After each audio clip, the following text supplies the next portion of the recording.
Whether by land, sea, or air, military dominance is always won by command of the highest ground. The Space Force Association works with industry partners to examine what's in the art of the possible for future capabilities. The SFA provides an opportunity to research, inform, and advocate for a strong Space Force.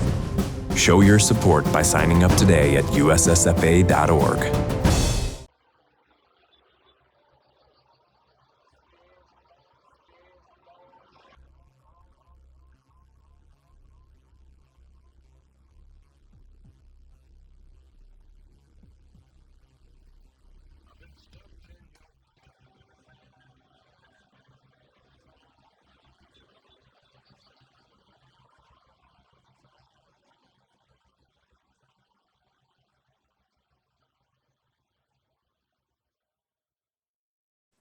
Hello, everyone.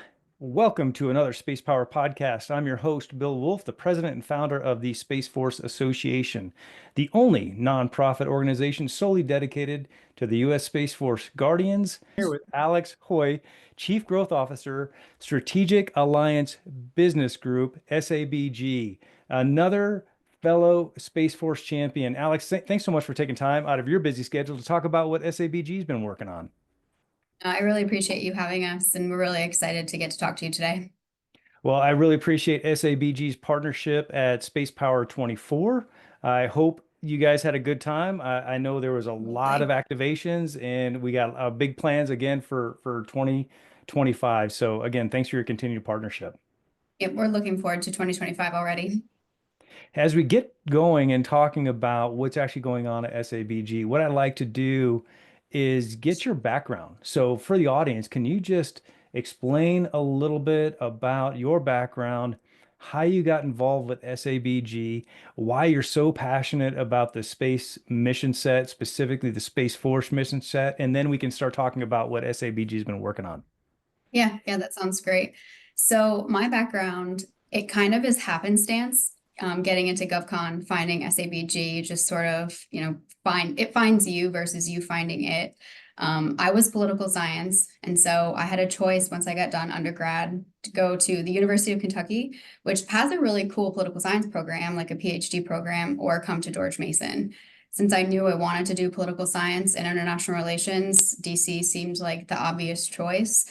And so I, started my graduate journey at George Mason and started an internship at the National Defense University, which is sort of where I kind of got into some of the policy and seeing more of how you can support the services with the political science and international relations academia or academic world that I was kind of immersed in. And so I loved that internship. That internship ended, and I was like, I'm going to work in a think tank, or I'm going to do something like that. And GovCon came knocking. And so I started at a kind of mid-tier IT firm in proposals, which became my background in GovCon. And then that led me to Strategic Alliance Business Group, where I got a lot of kind of free reign to do a lot with the proposal team. And then that morphed into business development. And then it morphed into now I'm our CGO.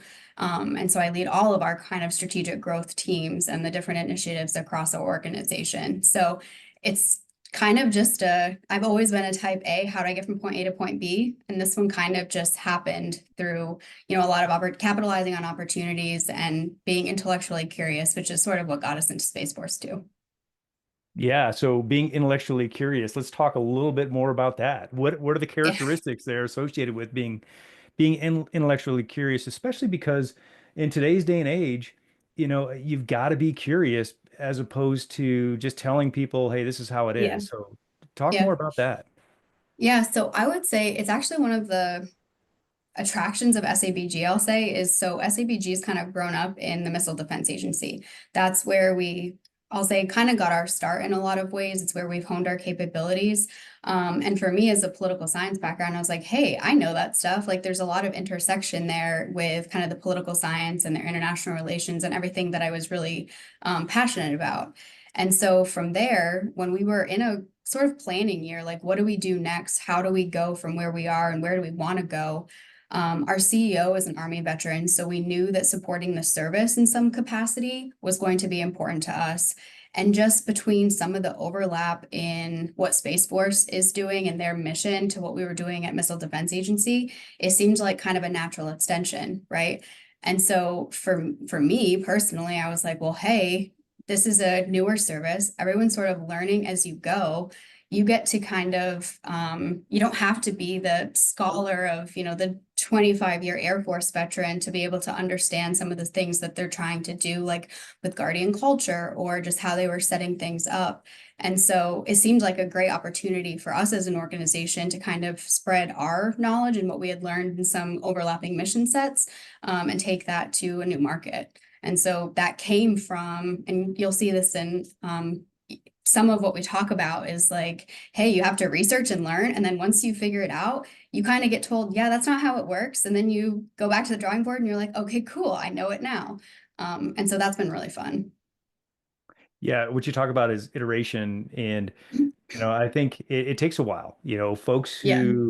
who don't get set up for success, or those who expect quick wins, and they want to see success right away. Well, the point is, it takes a lot of work. So Yeah. before we get into some of those qualities and characteristics that are resident there at SABG, let's talk about some of the things you did at MDA. And so tell us a little bit about SABG. Give us kind Yeah. of a summary of everything you're involved in, and how the more detail you've got about how you supported MDA, and then what your priorities are focusing on helping the Space Force. Yeah, absolutely. I should have this pitch down at this point in the career, but I swear it kind of changes every time I give it. But what I will say is SABG, I always used to just say we're a WOSB, SDVOSB, because that small business space has been our niche. We're growing out of that a little bit, though we are still very proud of our being a WOSB and a service disabled veteran-owned small business. And it's, like I said, how we've sort of grown up, and it's where we've honed our skills. And so we, like I said, started at MDA. I want to say it was in the facilities type arena, where we were doing everything from like facility sustainment and modernization for MDA to different MilCon projects. And then that kind of morphed into kind of a larger strategic planning and acquisition umbrella, where we do everything from organizational change management and strategic comms, and really becoming sort of the trusted advisors to senior leaders across the agency. I mean, I think we support about 20 different program offices today at MDA. And our support, the senior advisors and senior leaders know that they can kind of trust us for what they need. And then we also have another kind of capability area that we honed at MDA for our warfighter support. So really taking, hey, the warfighter needs XYZ requirement. How do we move that forward? How do we make sure that they are getting what they need, and have the capabilities as they move forward, and the different assets that they have and things like that. And so that's become kind of another MDA capability of ours. And so, like I said, for us, we said, well, how do we want to grow these capabilities elsewhere? And so because we knew about different, missile defense like LRDR or other systems, we were like, hey, it kind of makes sense. There's a natural extension here. We know some of this language, which learning the vernacular for some of this stuff, especially for someone who doesn't have the background, can be really challenging. So I was like, all right, maybe we have a little bit of a leg up here. And because, especially as a new service, like I think I talked about earlier, some of like the Guardian culture, we were like, hey, we do a lot of that for MDA. Like what do you want your strategic comm plan to look like? How do you want to present yourself outwardly? And so we said we can start bidding on some of these types of work. And that's kind of where, in addition to just the natural, we had targeted some Air Force things as well, but learning on the fly and trying to get into a new environment versus an environment where there's a lot of folks really embedded seemed like an opportunity for us. Thank you Which so much presented a for. lot of lessons learned. Well, yeah, right. I mean, again, going back to the point, it's always about if you're not learning, you're missing an opportunity, and Mhm. and so we're going to talk a little bit more about that. But really, what I want to highlight now, we got the new Spacepower magazine coming out. I'm trying to get that out this week, by the way. So by the time this airs, it'll already be out. But you wrote a article in there for us, and that this magazine edition is focused on small businesses. And so you wrote an article, Navigating the Space Domain as a Small Business, Lessons in Mission-Driven Success. Can you talk a little bit about that? Yeah. Absolutely. So this article, we weren't sure, I wasn't sure where to take this. And I was like, you know what? I'm just gonna be transparent, try to be a little witty. I won't lie, the space humor is fun because when you're, you have to be able to play up on that a little bit. But so we decided to just kind of be honest and be true to what our journey, outline what we learned from our journey and really what it took in our journey. So I talk a little bit about how we were told no several times, almost to a point of it being like, okay, maybe this isn't the right arena for us. Maybe, Space Force is going to do things very differently and we're not the right provider. But really it forced us to do that continuous learning, to say, no, we're going to keep our head down. We're going to learn from every bid we put in. We're going to do the due diligence and the research. We want to understand the org structures and the org charts and how things interrelate, and understand their mission and what their pain points are. And so that meant we also had to take a step back and engage with kind of industry and different partners to learn what their experiences were. And so we started networking really hard. We attended different conferences just to kind of learn what we could. Some of it was just, it was taking the information that you could read in an article, but then hearing someone talk about it with a little bit of nuance and understanding from there, well, what can your company do? Like, do you fit in here? Do you have a value add? And so it forced us to really look, into ourselves and say, what could we do to be helpful based on this set of problems that we keep hearing about, or, challenges that we keep hearing about. And so that led us to really make some strategic alliances, playing a little bit on our name there. But we realized partnerships were paramount. And so I think I have a little line in there that says your network is your net worth. And for us, we really realized that capitalizing on the right partnerships and being a good steward of that relationship is huge.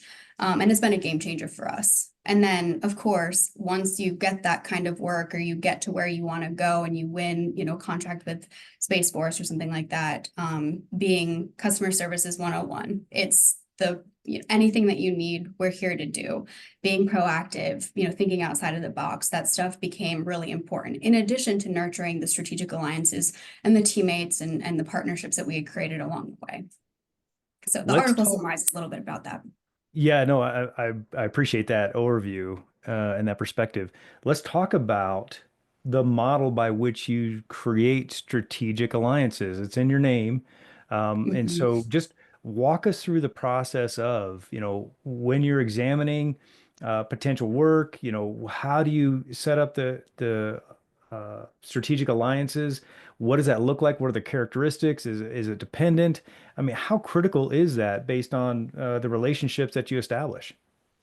So, I mean, to be honest, I think for us, it's been the most important, for a couple of reasons. One, we aren't kind of a one and done type company. We really, we take to heart wanting to be good teammates and finding ways to work together in more areas than one. Because I think the more you can work together and you share similar corporate cultures, or you share similar like mission driven mentalities where you don't want your customer to see that there's, a group of companies, you just want them to see your team SABG or team, XYZ. That's really important. And so for us, as we're, vetting partners or trying to sell ourselves as a partner, to be honest, that's a huge part of it. You have to make sure that there's alignment in those values. I think without that, it is kind of a one and done, and the customer can see that, hey, this doesn't work as efficiently as it could. And so, we've very admittedly had to find like, okay, this isn't working great. This isn't the right area for us to work together on.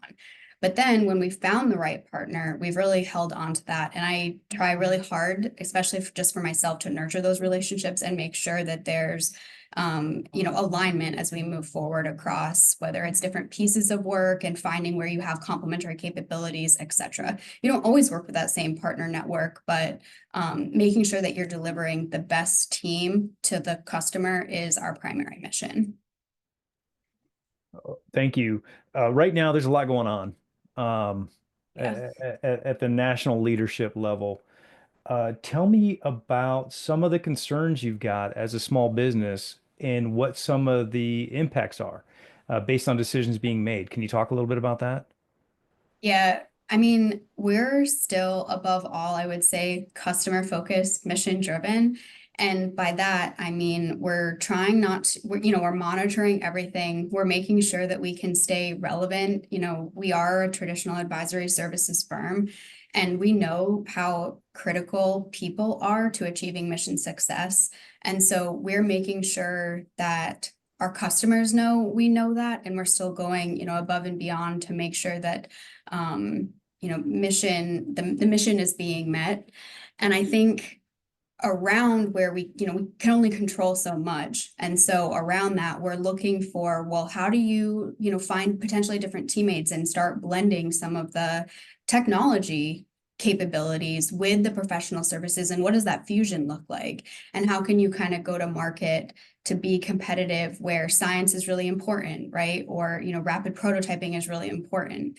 And so how do you lend your expertise as someone who can get things done, do more with less, and bring that to your customer who has, big charters in front of them. A lot of them right now are being said, okay, here's XYZ we need you to accomplish with fewer people. And so we're trying to figure out, well, how do we then bridge that gap for you?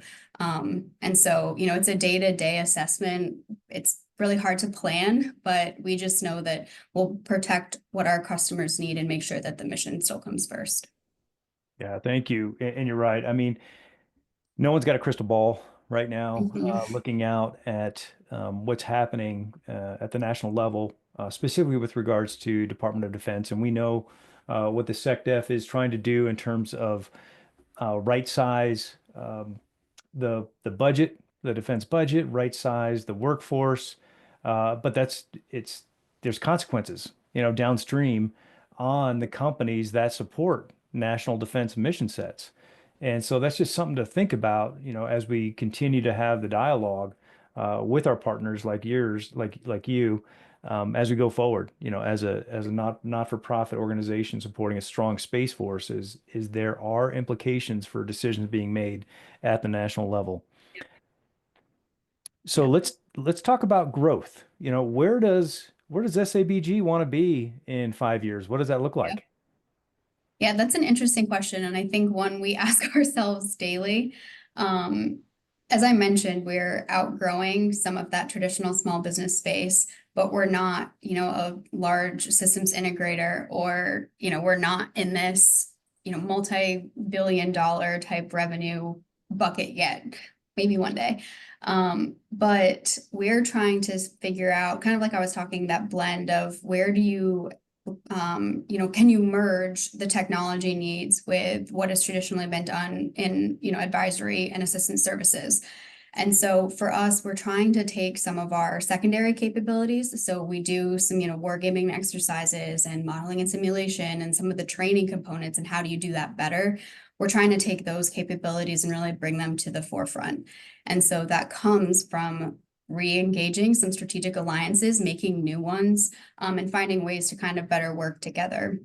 And in 5 years, the hope is, and what we're working towards is kind of expanding that, growing within the customers we have. So within MDA, within Space Force, to bring kind of new capabilities and deliver, different types of proactive support with kind of this technology or, system that we can say, hey, this might make things more efficient and effective. And then, of course, we're always into breaking into new customer spaces, especially where mission sets align. I think everybody learns a lot from each other. So, some of what we were doing at MDA, I think we've kind of, it's been infused into our approach to getting things done on some of the Space Force contracts we have. And maybe there's an opportunity to bring that to other services, especially as, there's so many changes and there's so many realignments happening, and where everything kind of fits together. So we're still planning. All that to say, in summary, we're still planning, but I think, we're figuring out where we want to go in the market. Yeah, you talked about culture and how important culture is. What are some of the big lessons learned from the culture at MDA, and what you learned in helping to instill a strong culture at MDA, and what's happening at the Space Force? So what are some things you're thinking about? So to be honest, I think, and I don't know if they'll agree, but what we've seen from supporting them, some of the culture is similar. So for example, Space Force, I think they talk about the culture for guardians being, character and connection and commitment, those are buzzwords that you hear. Those are important things for MDA. And so SABG's gotten really good at hiring for the type of people that fit that culture, right? And so that's become, I want to say, a big, hey, we know how to find the right fit, the right technical skills, but also the right soft skills and personality skills that you need to be successful and build kind of a strong team. And there's a lot of overlap across, I think, granted, similar mission sets in a lot of ways, very different in some ways, but very similar in other ways. And they need the right types of people to foster that right kind of culture. And so because we've been able to hire successfully the type of folks that they need at MDA, I think it's kind of helped us hire the right candidates who are proactive and think out of the box and are really, passionate about the mission of delivering a combat ready Space Force. It's translated really well, at least for our hiring activities and things like that. Thanks for that perspective. At SFA, we've got a program called the Space Professional Society, and this program was built out of the need to create the next generation of space Space Force workforce that we know we're going to need, and not just for the Space Force specifically, but to the entire space industry. Realizing that we've got a $1.8 trillion economy, space economy that's facing us here in the next 10 years, realizing that the U.S. partners and allies want to be at the forefront of that space economy. And so how critical is it in terms of the future workforce for you, and how are you approaching that? So it's actually interesting.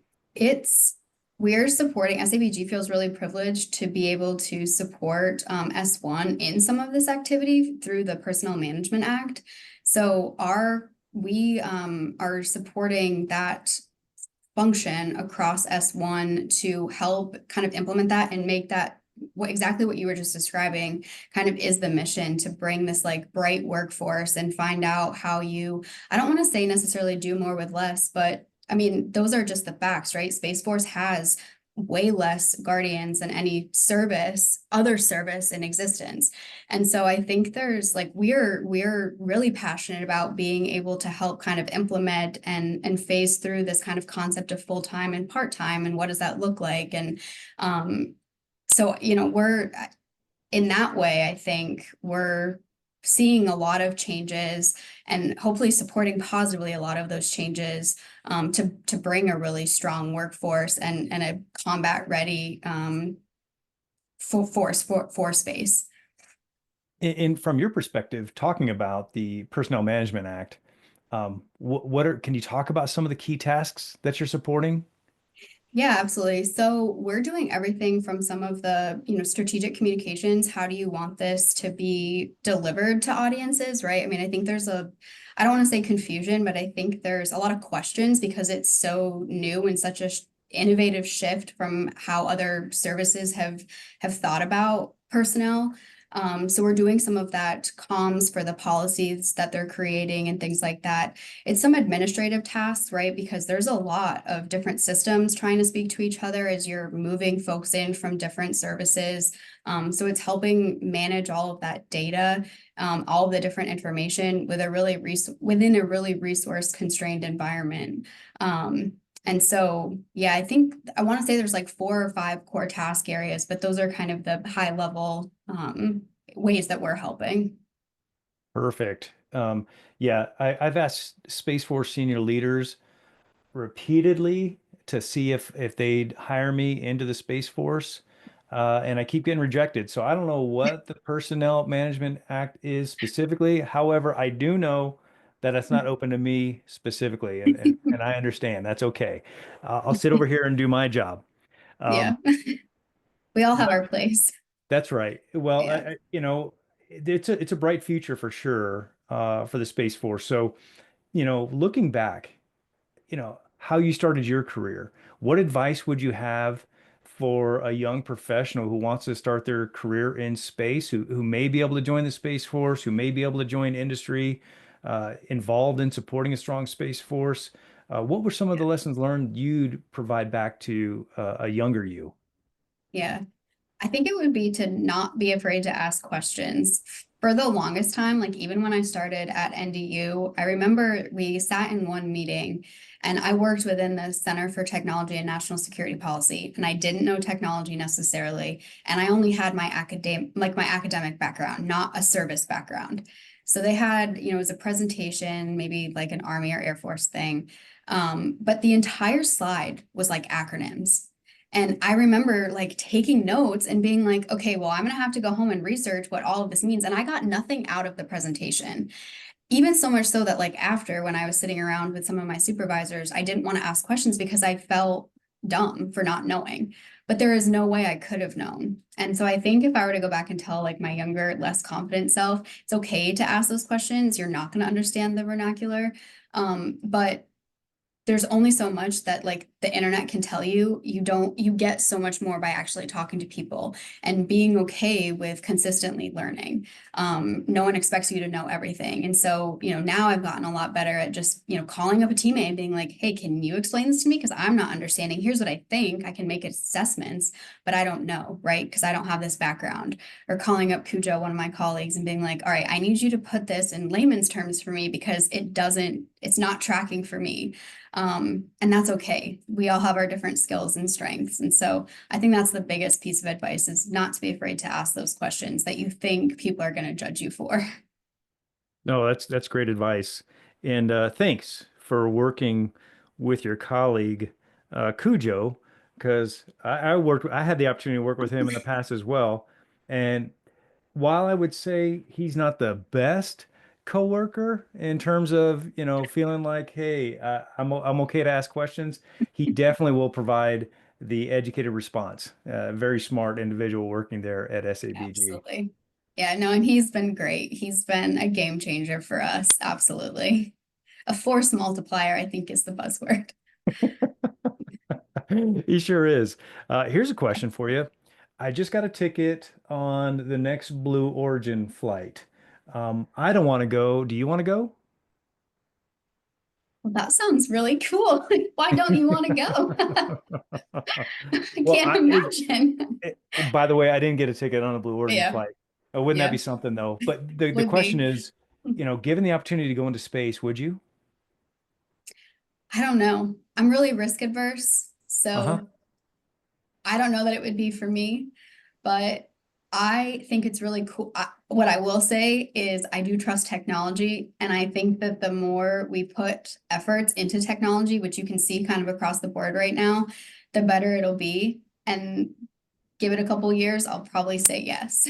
But the Right. risk adverse and worry wart in me says absolutely not right now. Yeah, no, I understand. It's yeah, I have the same discussion on a regular basis with folks, and while I'd like to say yes, absolutely, I'll go. Um, and by the way, to your point, it is becoming second nature. I remember when SpaceX first started doing the reusable rocket, and we'd be out at Vandenberg and we'd be watching a launch, with friends and it was just like mind blowing. And Yeah, then you watch what SpaceX is doing now, just in terms of launches like that. They're like, hey, making space boring is what they're trying to do, making it yeah. so second nature that it's not a surprise anymore. It's not a unique thing. It just happens all the time. Space launches and space travel are going to happen all the time, I think. Yeah, no, I mean, it is definitely, and I know there's a lot of effort into the human space flight and whatnot, but I will say I was listening to the astronauts that just got back.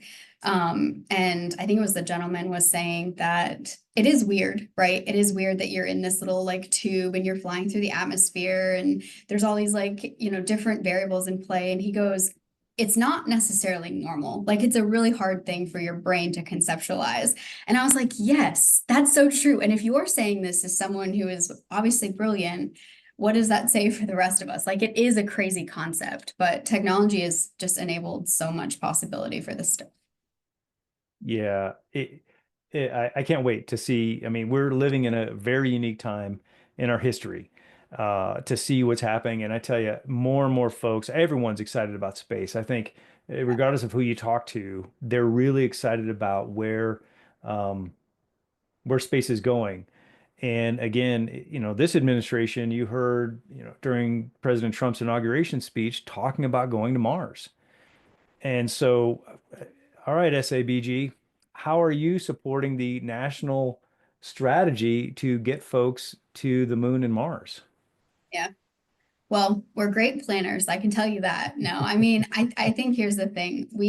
I think I know we take a lot of pride in the people that we hire.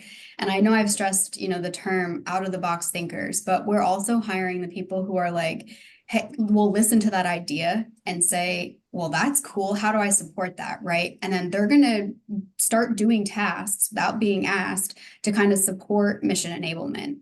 And so, I really think one of our superpowers is the people that we hire into our different spaces. And I would argue that as we're moving forward, as I keep talking about that fusion between those types of thinkers and super dedicated to the mission, combined with some of the different technologies and thinking about how you can, strategically plan that will be, really important and one of the areas that we can kind of stake a claim. Into these different like grand ideas. Yeah, it is definitely a grand idea for sure. Yeah. Uh, so, how do you stay motivated and how do you continue to grow professionally? Yeah. I love this stuff. Like, I think it's so fun. I've always been an intrinsically motivated human being, but I love, like I talked about, the intellectual curiosity. I learn something new every single time I talk to somebody at a conference or when, we're writing a proposal for a different customer. We really try and learn the ins and outs. And I have military has been my dad was military, a lot of my aunts and uncles and things. And so there's that blend of like, hey, I'm still kind of supporting the services in a different way. Combining those two things, I think is really cool. And so I'm like, oh, hey, I learned about this today. For example, we were looking at a contract and we have folks at Hill Air Force Base. And then I was at a wedding this summer and I was able to talk to my uncle about it because he was Air Force and he was at Hill. And I was like, and we had never talked about that before. But then, we got to talk about that and I got to learn even more about like his background and what he did. And then also, it made different requirements make more sense. And I just think that stuff is so cool. And then of course, the student in me in the academia, I, read a solicitation sometimes and I can see, the international relations aspect and what that means for the political military environment. And it keeps me fresh. And when I read my foreign affairs publication every night and then I get to, see a solicitation that talks about some of this stuff, I'm like, wow, I'm still in the game. And so I think that's really fun. That's really cool. I like again how you use curiosity to help drive Mhm. your professional development. Do you have an example of where that curiosity has kind of third order effect led to an opportunity that if you wouldn't have been curious, it would never have happened? Meaning you got to the universe rewards action is a saying we use a lot, or you got to get off the couch in order to experience life. So can you talk a little bit about an example of where, serendipitously you had a discussion and all of a sudden it was this great opportunity? So PMA was exactly that in a lot of ways. I think I was at maybe a conference or something like that, and someone was talking about, different requirements coming out of S1 and what was being passed into law, like when they congressionally mandated the Space Force Personnel Management Act. And I was like, oh, interesting. I might, Google some of that. Like, what's S1? There's why I had to not be afraid to be like, I still don't understand. And so in Googling that, I was like, oh, this is kind of cool. Like, they're changing the way they're not thinking about reserves. And so I remember I actually pinged our colleague Cujo and I was like, have you heard about this? So he, did some like, well, let me see. I don't know. We started reading a whole bunch of literature. It made way more sense when the actual requirement from the government got fleshed out and we were ready to go. And that was where it was really exciting too. We could write some of that proposal, right? As in, I could physically say, I understand the requirement, what they need, and I felt empowered to speak to it. Versus sometimes when you don't know enough about your customer or what's happening, you're just kind of flying blind, and it's not a successful endeavor. So yeah, PMA is a prime example of that. Yeah, perfect. The they we often hear the valley of death for small businesses. Yeah. And so for small businesses who want to get involved, and you're talking to them, a collection of small businesses, what are some of the advice you would provide to them? Yeah. So networking, I'll stand by it. Your network is your net worth. And it's probably funny hearing that come from me because I also am sort of introverted and I used to dread doing different conferences and having to introduce myself to people. But again, not being afraid to just sit at a table and say, hey, can I sit with you guys and make friends to find a lot of those strategic partners.